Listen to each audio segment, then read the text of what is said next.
everyone, welcome back to my channel. I'm here in my husband's office. I brought some things in for show and tell. I've gotten a couple new subscribers lately, and I'm not really sure why.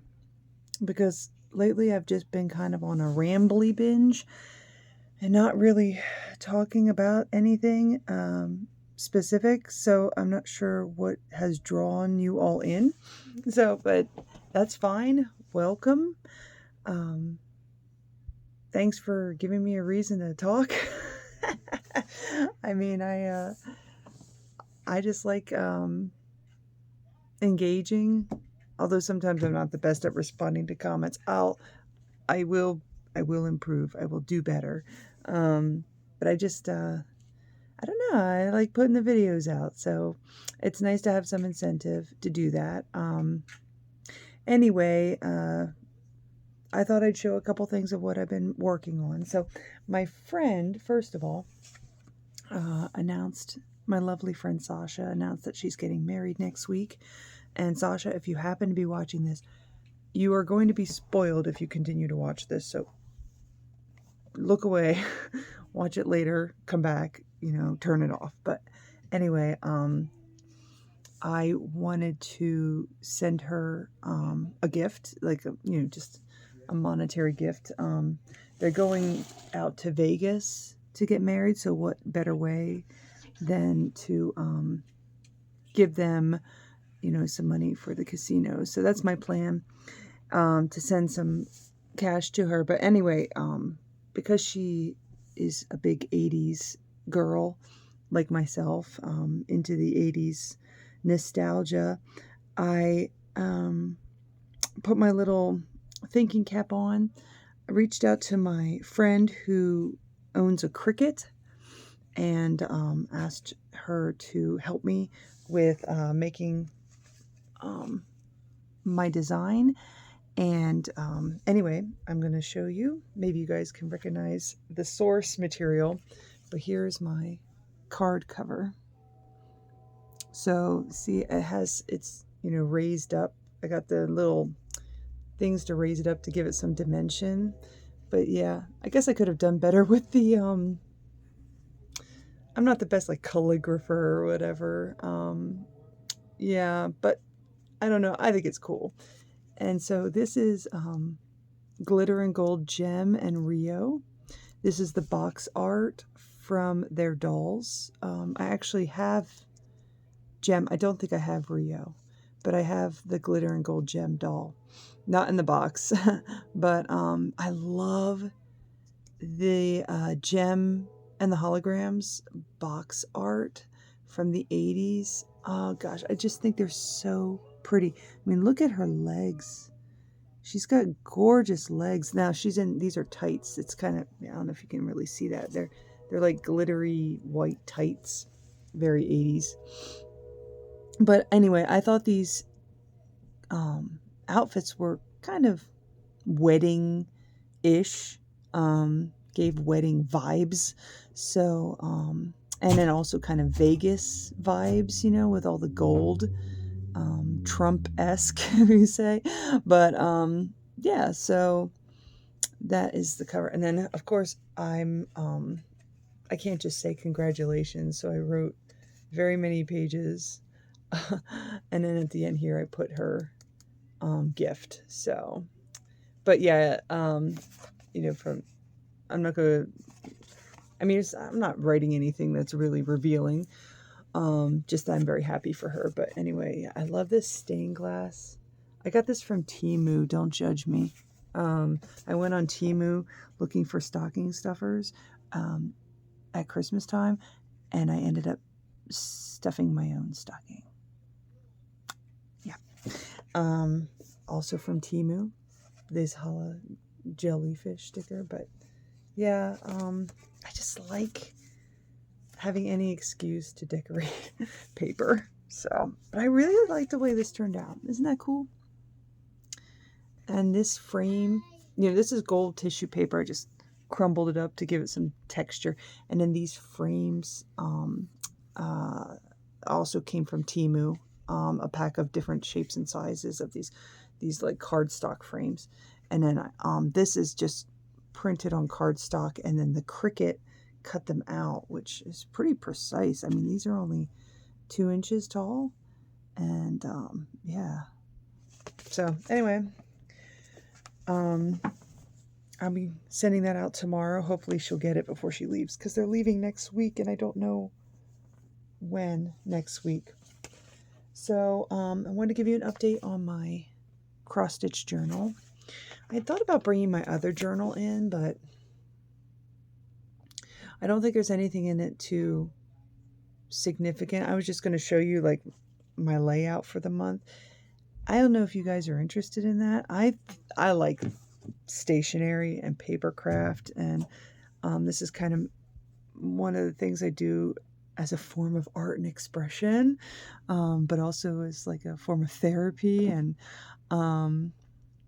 so I like showing, like if they turn out really nice, I like showing my layouts, but I don't know if you guys like seeing them. So anyway, this is my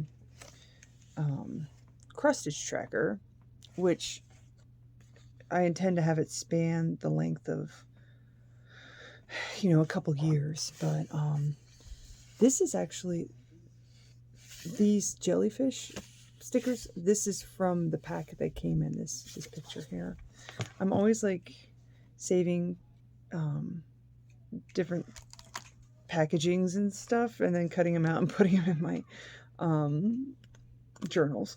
But I wanted to show you kind of my, if I can find one here, my vision of how I lay these out. I've been printing out the pictures. So for example, this is the cross stitch I'm working on here. This is like a Big Ben, this pastel looking background.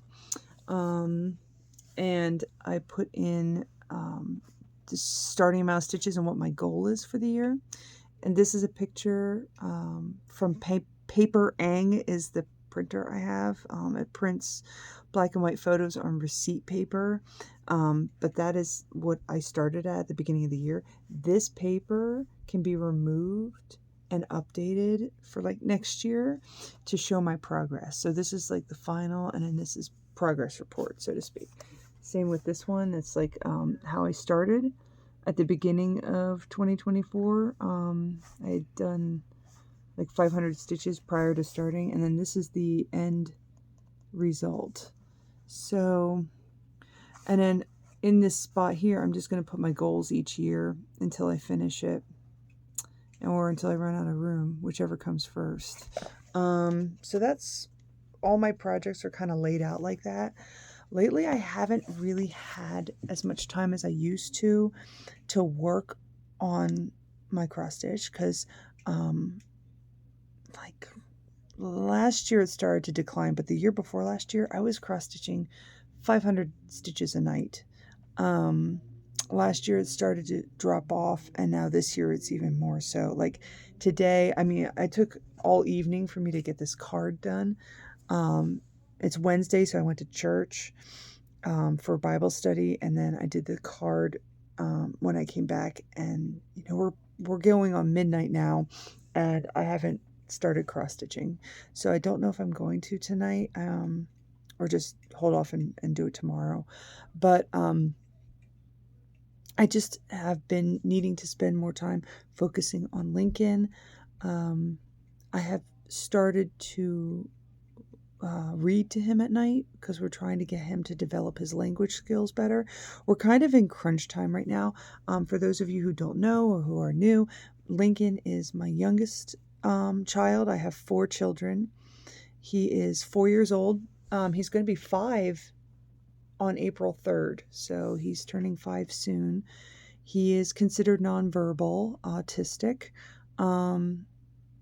nonverbal, but he does have a few words. He can sing probably about a dozen different nursery rhyme songs, and he does have about 100 words or more. It's hard to say how much vocabulary he has, but he's able to label and identify things properly when he wants to. The problem is getting him to willingly engage. He knows what a drink is. He can say drink, but he won't request the drink. He'll just reach for it or put your hand, like take my hand and push it towards the drink that he wants. So we have to work on trying to get him to say the words, even though he knows that we know what he wants. Like he's saying to us in his own way, why do I need to tell you when I'm showing you? You know what I want, you know? So the problem is going into kindergarten, it's going to be hard to teach him if he's not engaging. So fortunately, he has an advantage in the fact that he knows his shapes, colors, letters, numbers. He knows the basics of what he needs to know to go into kindergarten. He's taught himself everything off of videos on the internet, like watching YouTube, which is not ideal, but if he's not engaging in a vocalized way, it's very difficult to teach him anything. And he's just gotten to the habit of teaching himself. He's become more and more self-sufficient. Instead of when we challenge him to try to speak, instead of rising up to the challenge, he's just kind of gotten to the point where he spends more and more time doing things on his own, solving his own problems, not coming to us to fix them. And that's not always the best situation because, like, you know, he's still in diapers. And if he needs his diaper changed, that's not something he can solve on his own. But he tries. So the fact that he's trying, we have a lot of messes on our hands. So that's just one example. So anyway, because of all this, I feel like we're in crunch time right now because come September, he's going to be going to school. I want to give him the best advantage that I can.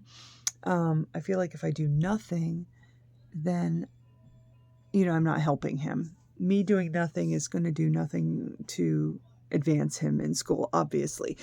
So we're trying to push more for him to speak. We're trying to do more community engagement, like he's going to Sunday school, he's going to church twice a week, and he's been doing well with that. He only had one bad day that he had to get pulled out because he was pinching. But and then reading, you know, reading has been frustrating in the past when he was younger because he wanted to turn the pages and he was not interested in hearing the story. He just wanted to take the book, go flip, flip, flip, close book, walk away. So it was hard to read to him. He wouldn't pay attention to us.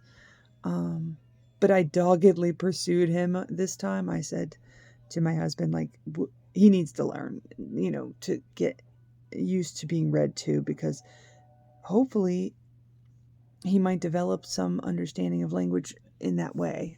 Since he does well with learning from videos, maybe he'll do well learning from books. So anyway, all these things like take more time, plus him in general, just cleaning up after him, chasing him around. I'm trying to focus more on him, and cross-stitching has always been a solitary act. You know, it just takes me away from focusing on him. So unfortunately, until he does better with his social engagement, I'm just cutting back on my stitching. I'm still doing about 200 to 300 stitches on a good night. It's just some nights I'm not doing any at all.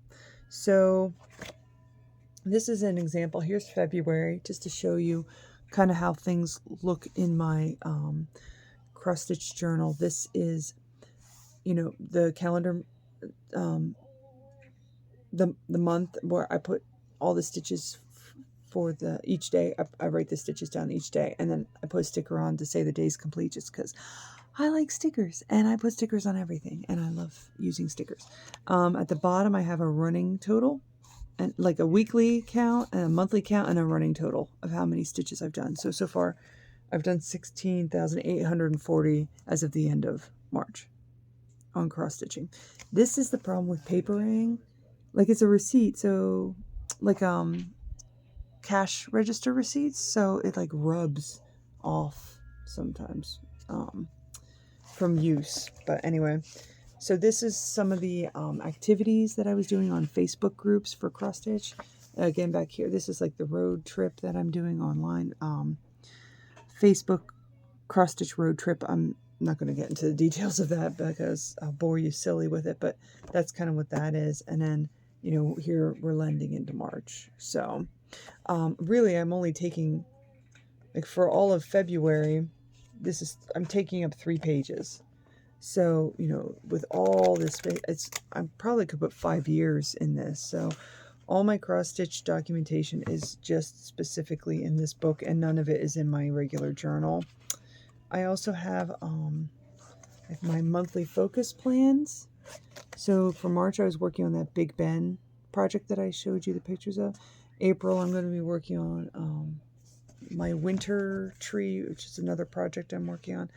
So another thing I put in here is almost like a mood tracker, but it's a stitch counter. Orange is like 50 stitches or lower. So as you can see, this is a really good visual to say anything in orange is me stitching less than 50 stitches that night. So I just have not committed to it. This is a running total for the year for each project. See, the projects are listed down the side and then the months up top. So that I can see in a quick snapshot how much of stitching I've done for each project. And then this is kind of like a graph because I'm trying to get to 100,000 stitches for the year. Last year, I think I was shy 4,000 stitches or something. Some crazy low number. It was like a presidential election. The margins were so low. So anyway, I told you guys in the past I would go over this again. So I just wanted to show you an update. I'm not going to show you an update every month because there's not much going on. I might show you maybe one more time over the summer, and then I'll show you at the end of the year because I'll update all the photos with my progress. As far as what I'm working on with cross stitch, I have I just brought a couple in to show you because I've kind of been doing a little of everything. But one that we have is Watchers of the Dawn, which I've finished the entire top row of, and I'm starting to work on the second row. So I went all the way to the end of the top row, and then instead of starting over here like a typewriter, I looped back. So I'm actually at the far end and I'm coming back. But I am working on the pig in the corner there. And I actually just finished his like black outline. So this is where my progress is for him. So it's just a matter of, you know, coloring this all in. This all is one solid color. And then I think his tusks and eye and snout are a different color. So there's not a whole lot of color variation. And so I can definitely put some high stitch counts into this as time progresses. But I've done what I'm going to do on it for March. I did about, I can tell you because I wrote it in here. Where's Watchers of the Dawn? There, 641 stitches. That's what I did for this month. So, to be continued on that one. The next one I wanted to work on, was hoping to work on tonight, but I'll at least start it tomorrow, is Whitsun. And these are both from Long Dog Sampler. Whitsun, I've actually completed the black outline of the, like there's no black to be done. All the black has been completed. So it's just a matter of shading everything in now. So this is where I am at with Whitsun. So these I just finished last time I worked on it. And I started filling in these down here. So I might work more on this section, try to get this completed, and then I'll pop up here and start working on that. I don't know. Depends where the mood takes me. The interesting thing is going to be these all the way down. There's these little holes, each get a different color. And I think it goes on a pattern, so hopefully I can, you know, skip it. But yeah, I'll have to put one stitch in each one of these for a different color. So I'll probably do that last. But anyway, that's Whitson so far this year. And then the last one I wanted to show you actually is a new project for this year. Those other two I started 2 years ago. So I've been working on them for a little while, but you know, I have so many projects now. I still laugh at myself because I remember a time when I only had 3 cross-stitch projects, and I even said on YouTube, on one of my videos, I said, I don't know how anyone ever gets like more than just 3 projects. I don't know how anyone could work on like over 10 projects or something.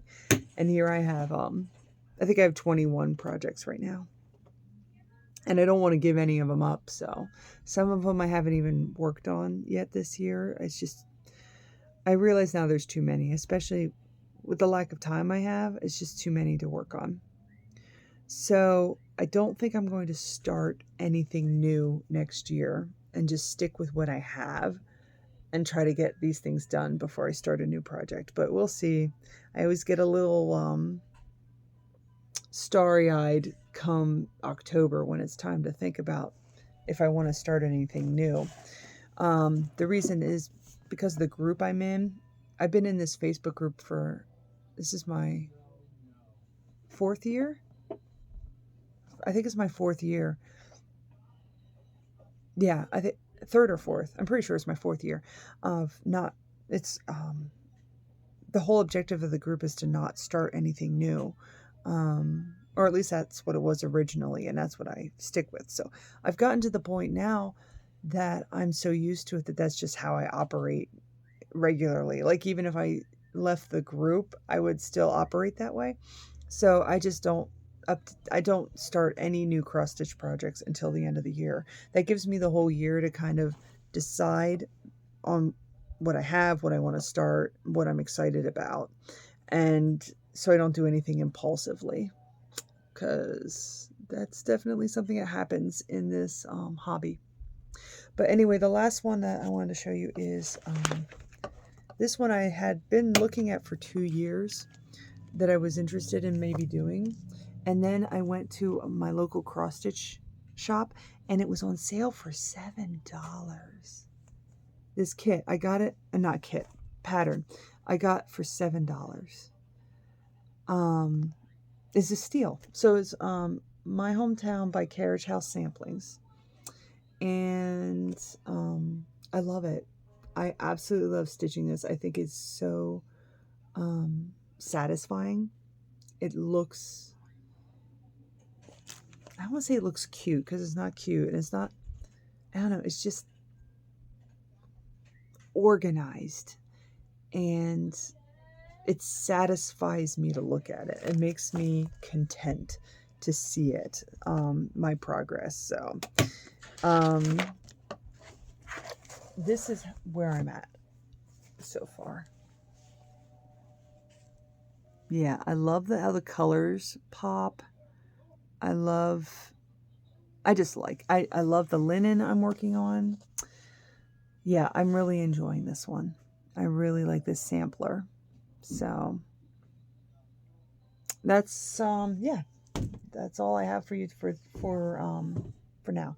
So more than anything, I guess this is a cross stitch update. I do have a new craft that I started working on that is completely left field. Blame Facebook for recommending it to me. I will do a video on this particular project tomorrow, maybe, or over the weekend at some point, because I want to review the kit that I ordered and got in the mail. I did not, like, no one would sponsor me, honestly. I have less than 500 subscribers. So I'm doing this just because I think it was, well, spoilers, I really like the kit, so, and I wanted to talk about it. So anyway, I'll do a video about that in the days to come. And then after that, I have something in mind for talking about hospice.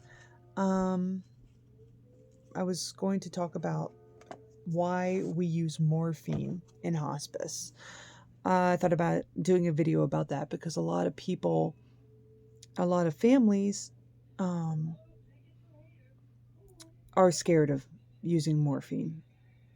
And a lot of times I say a lot of times, but sometimes I hear families say, oh, you're just trying to kill my mom. So I want to talk about what morphine is used for in hospice and kind of just go over that. And as far as like everything else, I don't know. I guess we'll see what's on the horizon. But those are the 2 videos coming up. So if there's anything you want to see, anything that you want me to do more of a video about as far as my interests go, let me know. And I will happily accommodate.